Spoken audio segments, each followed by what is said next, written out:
bagaimana memilih tema ya teman-teman ya saya bilang tadi, memang teman-teman yang kalau di bidang marketing pasti kan nulisnya buku marketing kan, tapi kan marketing itu kan banyak teman-temannya. Ini buku branding marketing, ini juga buku super marketing, kemudian bagaimana ada tulisan mengenai strategi marketing, ada bagaimana membuat targeting, target sasaran, ada bagaimana membuat kampanye pemasaran.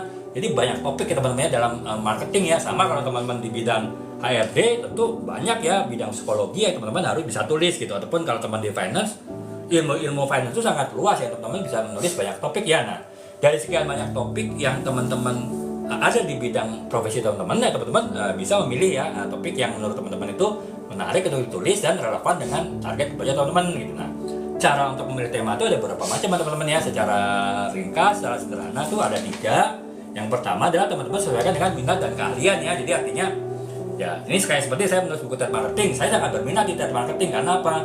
Trade marketing ini adalah ilmu marketing yang mulai baru berkembang ya, baru 20 tahunan diterapkan di Indonesia. Di dunia mungkin baru sekitar 30 tahunan gitu. Jadi ilmunya masih berkembang terus sehingga sangat menantang ya, sangat challenging. Dan ilmu trade marketing itu sekarang sudah berkembang menjadi super marketing. Sekarang erat kaitannya dengan penggunaan teknologi ya teman-teman, penggunaan big data, penggunaan teknologi, penggunaan digitalisasi itu sekarang banyak diterapkan untuk trade marketing. Itu berarti saya berminat ya dengan bidang trade marketing. Kemudian sesuai dengan keahlian ya, karena saya sudah 4 tahun ya teman-teman, 5 tahun memegang departemen trade marketing, senior manager trade marketing, dan saya benar-benar di satu perusahaan elektronik itu membangun departemen trade marketing dari nol ya, dari tidak ada tim sampai punya tim 14 orang gitu. Nah itu berarti kan saya juga ya insya Allah punya keahlian ya cukup teman-temannya. Makanya saya akhirnya memutuskan menulis buku super marketing ya, karena saya punya minat yang kuat terhadap marketing dan juga punya keahlian yang cukup ya untuk menulis buku marketing ini gitu. Nah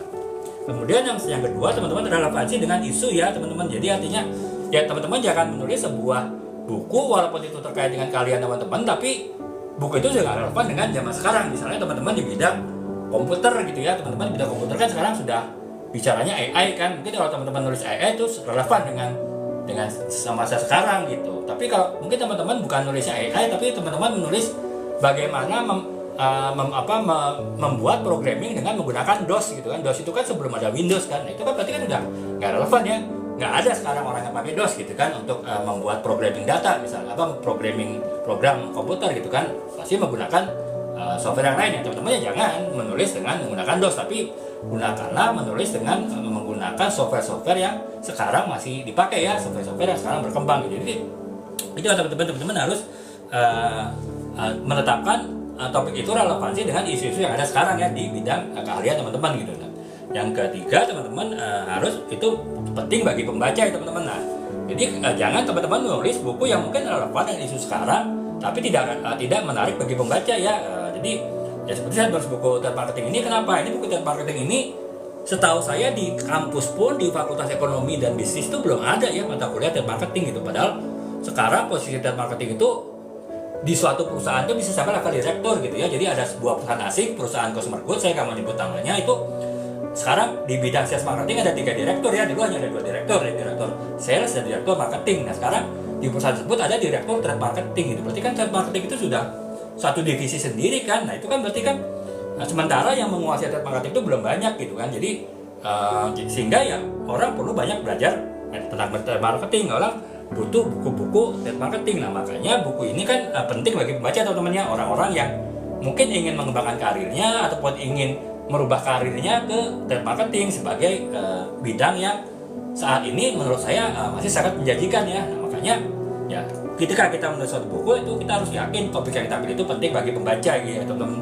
Jadi ya teman-temannya ketika teman-teman ingin menulis suatu buku sesuai dengan bidang keahlian teman-teman dengan genre ilmiah populer, ada 3 hal yang teman-teman harus perhatikan ya. Pertama teman-teman harus sesuaikan dengan minat dan keahlian teman-teman ya. Jadi teman-teman tidak terlalu sulit untuk menulisnya. Kemudian yang kedua teman-teman harus topik yang teman-teman tulis itu relevan dengan isu-isu sekarang ya. Jangan isu-isu yang sudah jadul, isu-isu yang sudah kuno teman-teman tulis sekarang, itu nggak akan laku gitu. Tapi kalau teman-teman nulis isu-isu yang sekarang lagi isu-isu yang sekarang lagi trending ya, orang akan banyak tertarik dengan buku teman-teman gitu. Itu yang kedua ya. Kemudian yang ketiga yang teman-teman tulis itu penting bagi pembaca ya. Pembaca itu menganggap bahwa apa yang teman-teman tulis itu adalah sesuatu yang penting bagi mereka. Nah itu teman-temannya 3 hal itu yang teman-teman harus pastikan ketika teman-teman ingin menetapkan suatu topik ataupun tema tertentu ya, adalah dari teman-teman nulis buku ilmiah populer yang sesuai dengan bidang profesi teman-teman gitu.